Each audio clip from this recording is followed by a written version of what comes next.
We started a street gang on this block here, a street organization.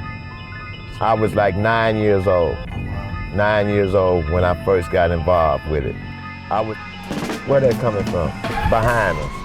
This is Chicago, known for its museums, food scene, and right now, Chicago police warning the public about a burglary spree. 2 victims shot and killed in this armed robbery. 4 stabbed in 5 days. Gunmen opened fire on a crowd gathered for a funeral. ICE agents are on the ground in the Chicago area. More protests and arrests this weekend. in October, President Trump deployed the National Guard to Chicago in a supposed crackdown on crime. Chicago's a killing field right now. If you're not going to protect your citizens, President Trump will.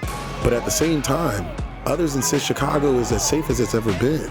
The President of the United States has absolutely no idea what's going on the ground. He has no idea that crime has gone way down in the city of Chicago. So what's the truth?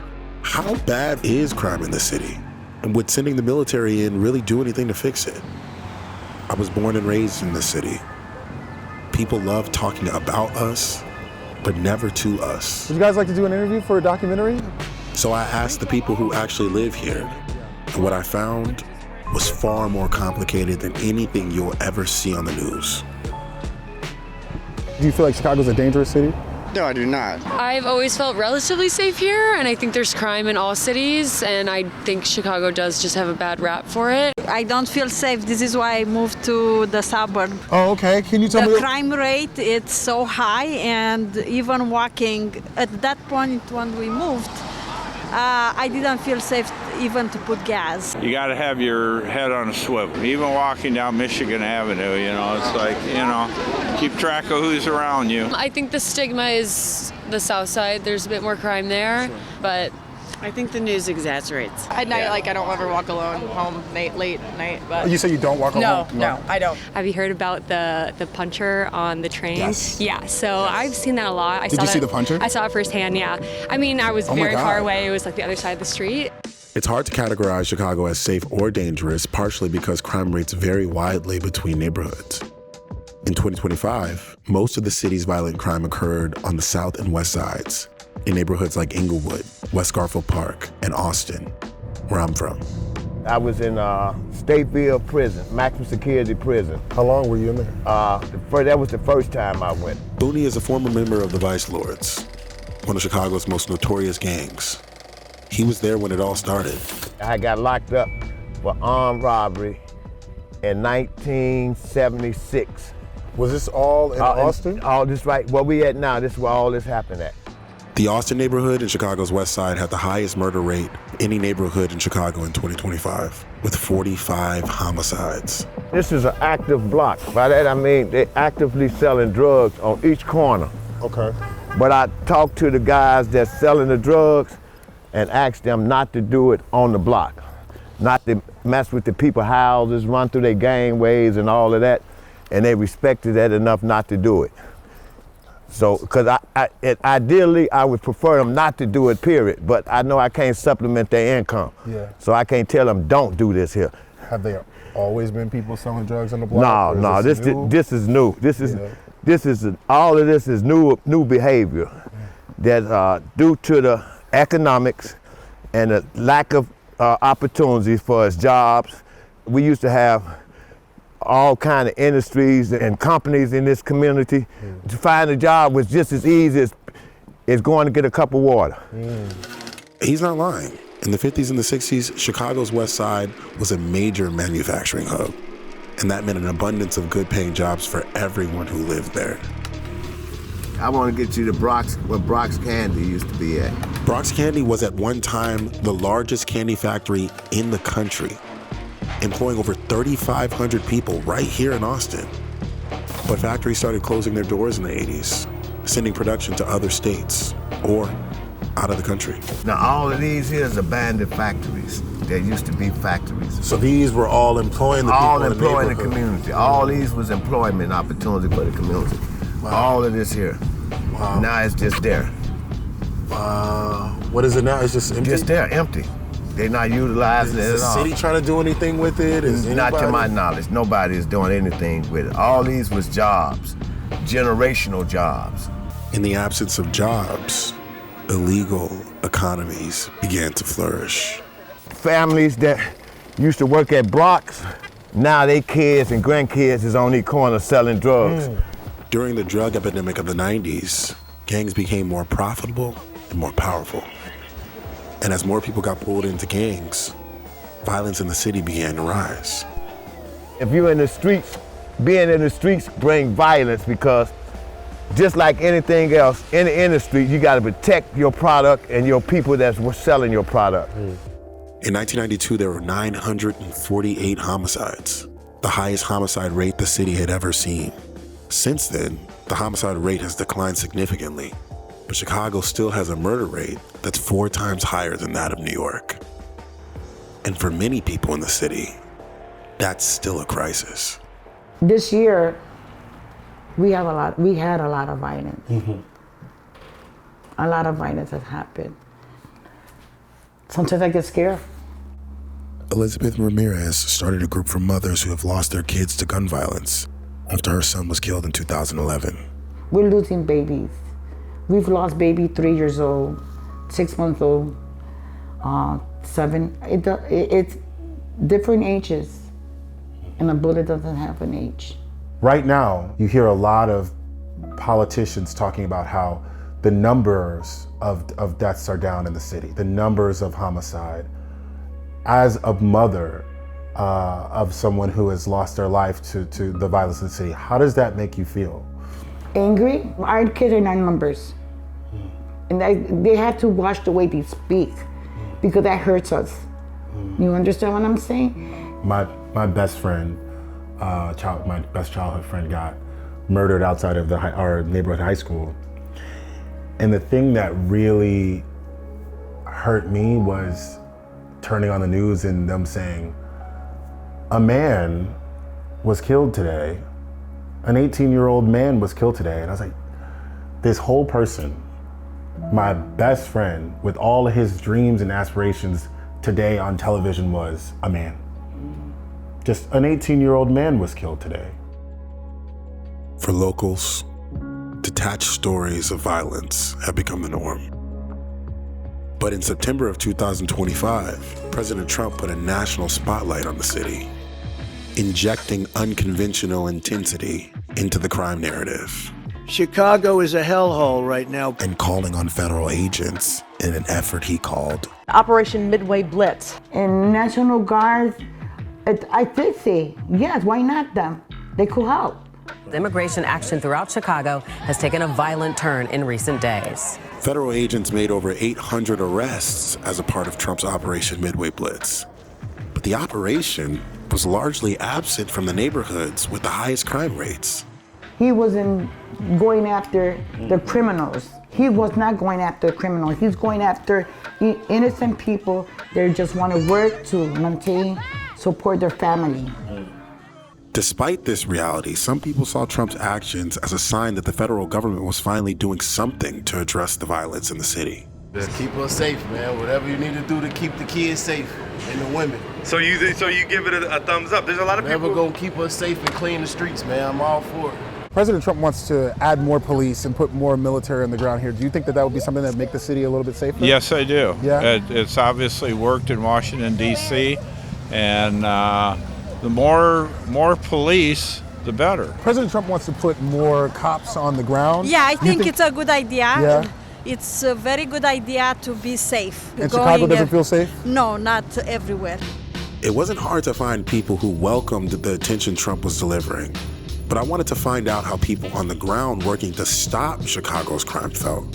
And to my surprise, it wasn't the police I was pointed to. When Trump was first talking about bringing a National Guard, just in general, to Chicago to stop the violence, right? I was talking to my granny, and she grew up in West Inglewood, still live there. The only time she is feeling unsafe is when these little dudes is on the side of the street. That's what makes her feel unsafe.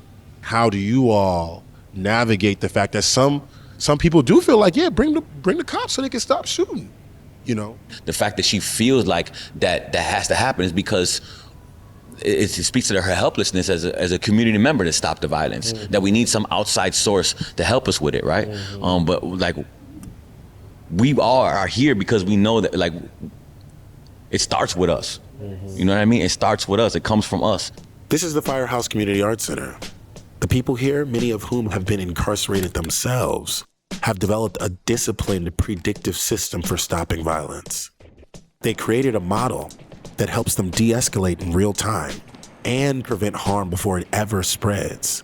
What you're about to hear is a level of sophistication most institutions never reach. You know parents, you know uncles. At some point, we used to be in the streets. So everything based off relationships. Everybody got a different role. What he good at, I'm not good at. What he good, so we have to focus on each other's strengths. Like, he's good at going to any room and stopping anything. I don't care how many guns on the table. When they do their jobs right, they're almost invisible. They move like ghosts, intervening before harm ever even materializes. So we have to police our neighborhood, but we do have to work with the police, because I'm not finna do their job. My job is not to give you no information on who did what. That's your job. That's just like your job is not to prevent violence. You're gonna get called, grandma gonna call you after little John got shot. Something already happening while we sitting here. So that next morning, we waking up knowing all that night, Tim, man, you call such and such, call such and such. We prevent it from going into that next day. Firehouse makes this all possible by harvesting a resource you can't purchase or manufacture, but sits at the core of the entire operation: street credibility. In their hands, it's treated like a scarce material, valuable, intensely fragile, and capable of changing everything when used precisely. Like, some of the guys that I work with, like we grew up together. So, and the way they see me, the way I changed and gave up a lot of stuff in the streets, like, they respect me even more for that, because they know the way I used to be. Like a pyramid scheme, Firehouse workers make one member recruit another, and then another, and then another, until they create a living system of connected nodes, not unlike neural pathways, where influence is transferred before it fades. We try to represent what Gandhi says, be the change you want to be, whatever, right? We try to represent that change by the way we live our lives. You know what I mean? It's not ignoring the realities of violence. It's saying that we know the reality of violence exists. We come from that reality. We know that reality, but we know that peace can exist too, right? And that we can all prosper and flourish. This work is so specialized that fewer than 1% of people on the planet can do it. The corporate equivalent of this job would require a PhD. Is it to the point now where, like, when y'all are in the community, like, you have built up so much trust that sometimes if they feel like something about to pop off, they call the y'all before they're calling the police, or not even calling the police? Okay, be honest. They gonna get over Phil to get in touch with us. If they know Phil got certain guys working in a certain neighborhood. Soon something happen, they call him first. That's the first call. Yeah, they gonna call Pastor Phil because they trust our work. We have a focus. We don't have to arrest people because they got seatbelts on. We don't got to worry about people whose license is expired. We don't got to worry about. We focus on John on this block, and we do that 24 hours a day. Community violence intervention started to get some federal funding in 2022. Chicago Mayor Brandon Johnson spent $100 million last year to expand these programs in Chicago. Since then, homicides fell by 30% in the city as a whole. In the 4 areas we serve in North London, because we hyper-local in 4 areas, that's what we want to be, it's a 73% decrease in murders over the last 4 years, from 12 murders to 2 to 1. What we have seen, the response from the Chicago Police Department is that they're leaning on and calling for partnership with these community violence intervention workers to be on the streets downtown to help quell the violence. That should tell you all you need to know about how effective these programs actually are if you've got law enforcement calling them in for assistance. Risa Lanier is a former top prosecutor at the state's attorney's office. She has seen firsthand how community violence intervention programs are filling gaps left by the criminal justice system. So So they have that credibility. They're able to get into spaces that law enforcement and professionals aren't able to get into and navigate and manage those conflicts in a way that the law enforcement system is just not set up to do. That's community safety. Leveraging relationships to mediate conflict is an extremely precise approach to stopping violent crime. And by hiring former offenders, these intervention programs offer the economic stability people need to leave crime in the first place. But not everybody is on board. Because when you're looking at the media every day and they spotlighting that is so much violence, Trump looking at that, right? We know that how to really stop violence. We know that there's a decrease in the areas that we're working in, but President Trump don't know that. Some of the conservatives from other states, they say, oh, why don't you just get more cops and arrest the drug dealers? Lock them up and then what? Right. What you do when they locked up, because they coming back out. And it's not free to lock them up. We paying to keep them there, not rehab them. No rehabilitation at all. Not rehabilitation in any way. We paying for punishment. Yeah. Chicago has consistently ranked high in police per capita. It's also home to one of the largest jails in the United States, spanning more than 8 city blocks and admitting about 100,000 detainees a year. I would say that if the solution to safety and public safety was adding more police, then we would be the safest city in the country. While the Trump administration has remained loud on the issue of crime, We'll have very little crime in Chicago, almost none. We'll stop it everywhere. We do stop it everywhere. they have simultaneously undermined the efforts of community violence intervention programs like Firehouse. How did you react to that? What were the thoughts that were going through your I felt head? like somebody shot a kid on the block that we've been loving on and serving. It felt like this kid just got shot. He's about to change his life. And this car rolled up on him and killed him. Like, why would you do that? In early 2025, the Trump administration stated that grants towards crime and violence prevention programs were not aligned with their priorities, and as a result, canceled at least 365 of them. The result is over $800 million rescinded from groups nationwide. And then it made me mad, like, why should we even apply and pursue anything from the government? And then, if other people who are donors and they're believing the hype of it all, then, maybe they'll pull their money back too because it's, it's all kind of things. So there's a compounding effect. Yeah, ripples. Donald Trump spent $20 million sending the National Guard and ICE into communities under the mindset of it'll make it safer. I want to know what groups like this would have done with $20 million as opposed to what Donald Trump did with it. Grocery stores, life skill training, mental health. When I started here and they said we could talk to a therapist, I jumped on. I ain't care who. You know what I'm saying? I got trauma. You know what I'm saying? That I done grew up in. So it's like.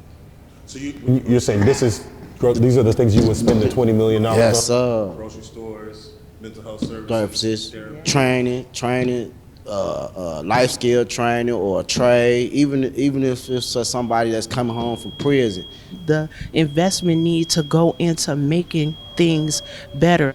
We need to really dig deep into what really even causes this, like the poverty. Like our communities need to be invested in. I feel if we lived better, we would do better. When we see better things, we do better things. When we have better schools, we have better children. We have better leaders. Although the workers at Firehouse are seeing results, even they acknowledge that their impact can be limited. If you were to lay a heat map over the city of Chicago as to where the high crime pockets are. Now lay a map about resources in Chicago, lay a map about job opportunities in Chicago, and you will see that those neighborhoods that the highest incidents of crime occur are those that are underfunded, that are under-resourced, that have high poverty levels, that have low lifespan levels. Unless you start to resource that neighborhood, you're still gonna have the same type of conflicts within that neighborhood. You're still gonna have people who are just trying to survive. This was a grocery store right here, Mr. C's. There used to be a grocery store and a furniture store was right there. And all this lot here, that was businesses. All of them was businesses. What was this? And that was another grocery store. It used to be there. All that used to be grocery store. And then this lot here used to be a grocery store. Since he got out of prison, Booney has been doing his best to provide the types of resources community members themselves are calling for. He works with an organization called Build to provide job training for youth and fresh food for the community. The chickens. Yeah. You weren't lying. We live in a food desert, and I wanted to be able to provide some natural, fresh, organic food for my community and show them of how they can utilize this kind of space and what we can do with it to help us. I got the Bill, with the help of Bill, we turned this lot into a farm. And now my community every year could get fresh vegetables for free. Can you talk a little bit about the correlation between access to fresh food and crime and violence reduction in neighborhoods? Yeah, I mean, and it's not just access to fresh food, it's access to a whole lot of other resources, right? I mean, again, I will say, grew up in Roseland, now live in Beverly. We have a variety of stores around us. And in the summertime, you know who's working the cashier? Teenagers. A bunch of teenagers. And so imagine if that was here in North Lawndale and all of the young people were able to get after school jobs or jobs during the summer. I think you see a reduction in crime there as well. One study in Georgia found that just a 1% increase in food insecurity was associated with about a 12% increase in violent crime. Do you see it as like a chicken and egg situation when it comes to the fact that like some businesses are not going to want to plop down in neighborhoods that have high crime rates, right? And so they don't want to go there. They don't want to provide employment because they don't want their business to be susceptible to whatever might be in that neighborhood. Yeah, it is. It's very circular. How do you interrupt that from your perspective? You have to find incentives to bring jobs into the neighborhood. And that's what the state's for. That's what the Illinois Department of Economic Opportunity is for, to stimulate and find incentives for these businesses to come into the neighborhood so that they can create jobs and stimulate the economy here. Like if you take your business to Austin or to Chatham or to Inglewood as opposed to River North or Gold Coast, we will subsidize this part or that part, like your rent or the energy costs for your grocery store, things like that. Yeah. But instead, it's people like Booney and Pastor Phil quietly working to make up for the resources that the city should be providing. Until there's no murders, it's a lot. One is too many. The Supreme Court permanently blocked Trump's order to use the National Guard in Chicago.